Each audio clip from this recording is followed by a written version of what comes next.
Hey FLOSSTUBE friends, it's Silly Notion Stitcher back for a special edition FLOSSTUBE. I'm Lana and thought I would show some of my recent project bags that I made.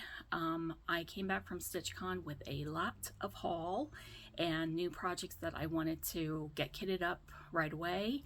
And so I was like, okay, yeah, need some bags. There was a really cute bag there that was Peter Cottontail fabric at StitchCon. Oh, I would have loved to have that so much for some of my Easter things, but I knew that one was going to be grabbed right away, and I wasn't early enough for that one. So, but it's been time that I wanted to make some of my bags, and I just wanted to maybe inspire a few people out there if you're kind of on the edge of you used to sew or you're interested in sewing. Bags are they're fairly easy. Zippers have gotten a lot easier, so you might be interested in trying it out. Apologies, I'm having terrible eye allergies right now, so I've been rubbing my eyes, which I shouldn't be doing, and that's what's happening here, but hopefully that'll be getting a little bit better soon. So yeah, so I just wanted to show a few of the bags that I've made. So I started stitching September of 2020. Can't believe it'll be soon like 3 years. So we were definitely doing well with COVID during the summer. We were getting out more, but then as soon as fall hit, we were definitely, really not going anywhere and staying in. So I really went down the whole stitching great rabbit hole and all the great things. So by the following winter, I had a lot of projects, a lot of whips, and I needed some bags. So I quickly cranked out a few. I do sew, and I have made a few quilts, so I have some level of comfort with sewing. Bags, I still do have to think through my steps, and especially when you want to start to add in like contrast pieces or do different things, it might change up your measurements a little bit, or things come out unexpected sometimes. But definitely fun to, pull through your fabric stash or head to Joann, see what they have there, and get inspired to make some bags. So in this case, I went on YouTube and I followed a very basic YouTube for making kind of like a purse is really the inspiration for this bag. And so I just wanted to say that you'll notice that it's not quilted. I didn't take the time to quilt it. It's not, I would have liked to do it, but I totally forgot to. And then it was too late to do it. So, but again, it was just to get a bag done quickly. I love this cute little vintage hotel room key type thing. What does it say here? Life happens, coffee helps, for sure. This is fabric that is sort of like a little quilt village inspired. There's the thread shop. And then I love flamingos. So this bag has been earmarked for the last 2.5 years for the Country Cottage Needleworks Main Street series.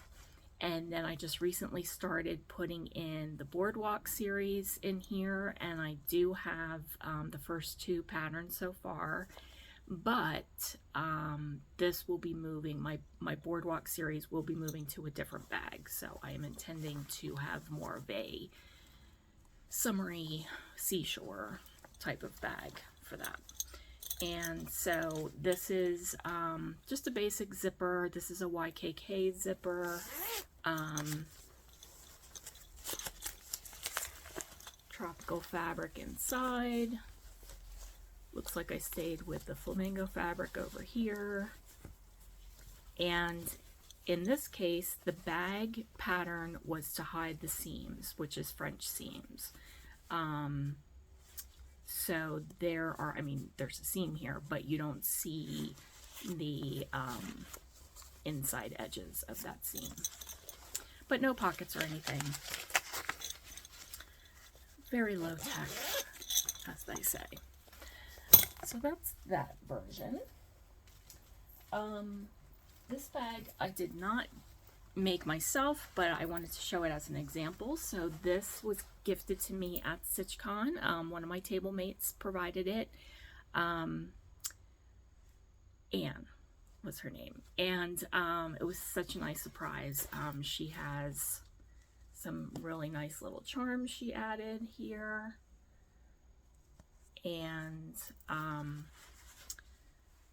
so this is a little bit of a smaller zipper, a nylon zipper, and you might not have realized that you can sew right over plastic, what we think looks like plastic. They're nylon zippers. You can sew right over the teeth of them. You want to go really slow, but that's what makes sewing zippers, to me, fairly easy when you get to this side seam that you're going to sew the bag closed. She did a really nice job though with this one. So again, it's not quilted, but it is, she has some sort of interfacing in here. With my flamingo bag that I showed, I didn't do any sort of interfacing, so it is kind of more floppy, and you can definitely see that. This one stands up a little bit more because there is a thickness to it. I'm not exactly sure what she used, if it's like a fusible fleece. I think she did say something about fusible, and fusible does sometimes have a tendency to have this dimpled look. I don't want to call it wrinkled, but because you're ironing two textures together that are kind of different, and I think sometimes that can happen. And then she's got a nice white inside. She definitely said that she was like looking to move through some of her stash. So there you go. And my bags are all different sizes. Long ago, Bumble Stitches, a cross stitcher from England, she shared that somebody was using a really large basket to hold their current projects that they were working on. And I love that idea. That was over that first winter, and keep it by your chair. And we were doing all the, you know, stay in, stay cozy type of idea. And so I've really followed that since then. I can't say that I'm using a basket anymore, but I keep the project bags near me, and I tend to pile them like this on a shelf near me, and just pull from them that way. So I do move them around seasonally. I do keep, it was my grandmother's laundry basket, so it's a gigantic laundry basket. I'll say it's willow. I don't know if that's what it was, but in the area where I grew up, there was a man who was known, he was truly a basket maker, and that was his trade and store. And many people in that area had those baskets, and now they're like kind of sought after, so I'm tickled that I still have that. And so now I put my off-season project bags in that basket, or actually I think some of my quilts are in that basket, but then I have another really large basket next to that, and I keep them on top of like a entertainment type center bookshelf type thing. I keep them on the top, so it's kind of like a nice decorative storage option. So this bag I just made recently after StitchCon. When I was in Florida in March, I got to hit a bunch of fabric shops that were new to me, and so it's always neat to go into different fabric shops because people carry different things, different lines, and this was such a vibrant Sewing Notions fabric. So I think I just got like a fat quarter of this and threw this bag together pretty quickly. So in this case, I did quilt this one. And this was my first use of a zipper that you sew on the outside. Yes, so it is like, you know, the whole sliced bread metaphor. So, and what do you mean by you sewed it on the outside? Well, I will show you the next bag. Will show you a little bit better. So truly, I could keep these raw edges on the outside and sew the zipper and not feel like, oh my gosh, now I have to figure this out and turn this inside out and whatever. I don't know that it saved me a huge whole amount of time. And in my case, what I did was, so I had the raw edge of this outer fabric with my liner, but that still meant that I had to fold it over so that there was a nice folded edge here. And then I sewed the zipper on top. But you can see that I still have a raw edge here. So I didn't take a lot of time with this to really prep it so that you get rid of that. But it is a shortcut. If you're just like, hey, I just want some project bags that are a little cute and whatever, I would never do this and then try to like sell this bag, you know, this way. The bags that you receive if you purchase bags, of course, have lovely, everything's, you know, finished and folded over and nicely seamed and everything like that. This is like sewing on the weekend when you only have 2 hours on a Sunday morning, you know, and we're trying to cross stitch and sew and do all these great things and yet go out with our families and there's just only so much time to go around. So that's how I did this one. Plus it was my first time using this type of zipper. And then this bag, I must have quilted this whole piece together and then it just folded up, and I did not hide the seams with this one. So this is what I mean by hiding the seams. I did not hide the seams, but what I did was this would have been the raw edge of this inside seam, and I did there's a certain term for how you do this, but I sewed a zigzag edge to it, and I'm totally fine with that, you know. Like, you're just going to pull your stuff out, do your stitching, it's going to sit over here to the side, and then you're going to put it back in again. So, I love how vibrant this bag is. These are my colors. This is another bag I made. Hey Quinn, recognize this cat fabric. I loved this piece of fabric that my friend Quinn gifted to me. She had a whole stash of cat fabric that she used for, it's in progress, but she's doing a really cute cat quilt, and very modern type style of piecing, but these are so cute. Love them, love them. I love that, you know, cute, what is it called? Not middle of the century. Oh my gosh. It's Friday evening after work. I have just signed off for the weekend, so my brain is fried. But I'm like, I am finally doing some floss tubes. So here I am. So now this piece was a little bit smaller, and I probably could have done a little bit more to not have made this so narrow. But again, I was rushing to get a bag done, and so it did come out a little bit narrow, but it is perfect for the small JBW kitty in the round. Kitties in the round is what is in here. So I have a few different cat charts that I'm going to be working on. So this is my cat bag, and that works just fine. But this is what I wanted to do with that other sewing bag, but I goofed up, and so my zipper wound up being at the top.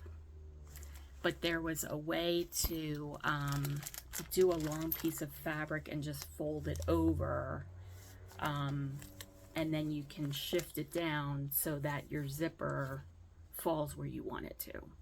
I watched a video by Missouri Star Quilt Company, and I will see if I can link that in the description. But this is an example of one of those zippers and literally sewing it to the outside of your fabric. So in this case, again, you're taking your two pieces that are going to be your outside fabric and then your inside fabric, and you are working with that all in one piece, and you're quilting it ahead of time if you want to, and then you're going to fold it over. You attach the zipper to the edges, and then you sew the sides together. It's so easy. So I really do encourage you, if you're tempted at all, that you have a sewing machine, that you haven't been sewing in a while, and you'd really like to try to make a bag for yourself, you know, just try to check out some quick videos. I like to find the shorter ones that you don't feel so invested or hijacked of your time. But just showing again in here, just kept it simple, and just did the seam like that. This this zipper is from Missouri Star Quilt Company, and they have a variety of styles. This one's supposed to be like little scissors, and they advise that when you're sewing it on, of course, you know, use a thread that's going to blend in. I did not want to take the time to change out my thread color, so it went with the colors of the bag, and I was fine with that. So you can see the purple zigzag that I did, and they recommended, yeah, they recommended a zigzag stitch the way these zippers are put together. You can find them on sale with them individually, and they come like this. Let's see. Now the thing is, they are only 14 inches wide, and so I wanted to make, I think a lot of times our project bags, we want to make them that exact dimension or whatever. Well, it's really more so like 13 inches or 12 and a half from this point to this. And so that really does limit how wide your bag can be. So that was another reason why this bag, I learned that with the first one, so this bag wound up being more narrow. So just something to consider if you're looking into these zippers. I also recommend keeping them in this plastic, as much as it's annoying, and my cat loves to chew on this plastic, so I really have to keep these out of his reach.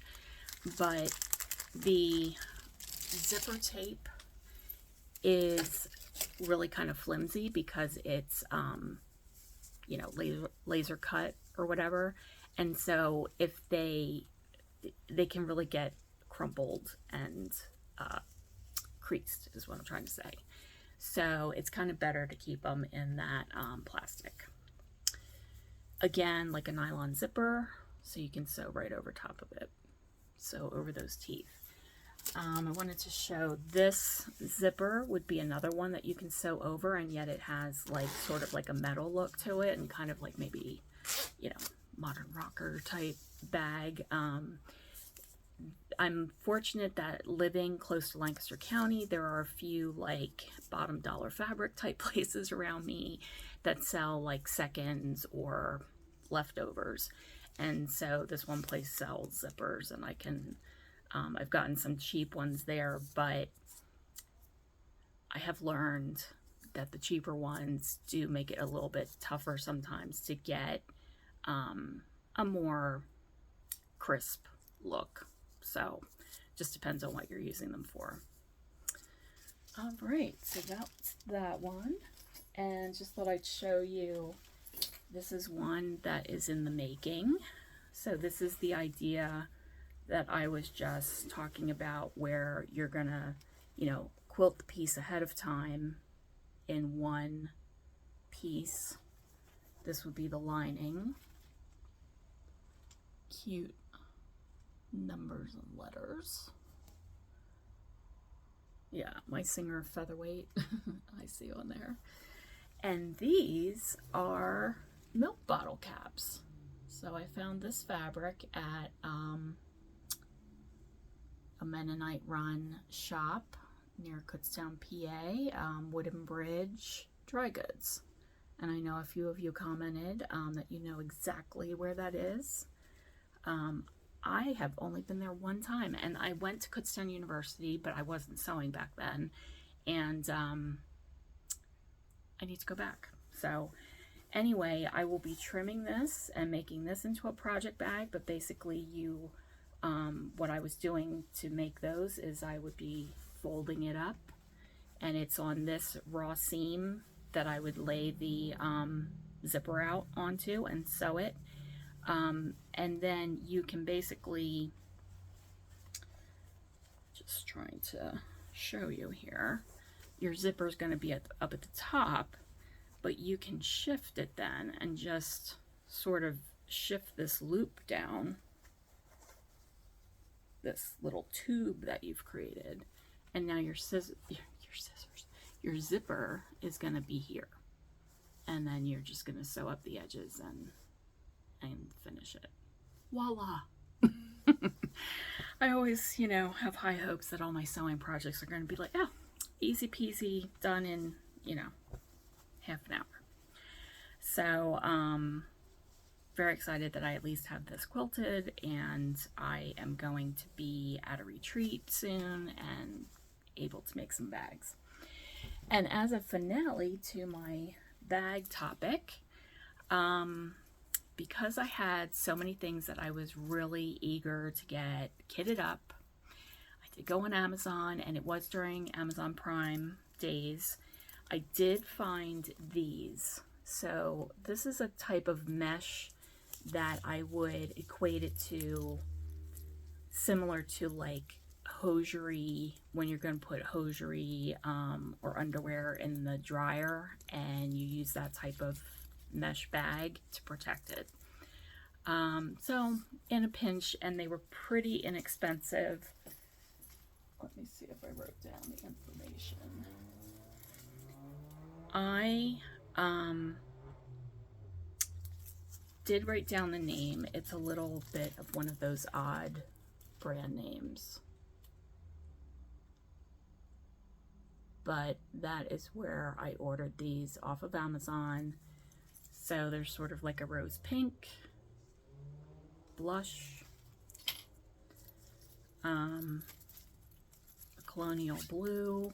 They are so like 80s colors, which cracks me up, because I'm going to put my cross stitch stuff in them, like, get the vintage patterns please. And here's like an olive color. But you know, I mean, did they copy off of project bags? They sort of sold this with a description that it was like a file folder that you would put, you know, papers in it and stuff. So I found that interesting. But you know, it's got a decent zipper pull that you can hang more doodads on there, and I do like this tag for labeling. So there you go. So some bag ideas, and you know, it's an essential tool for what we do. So enjoy your stitching. Have a great weekend. Thanks.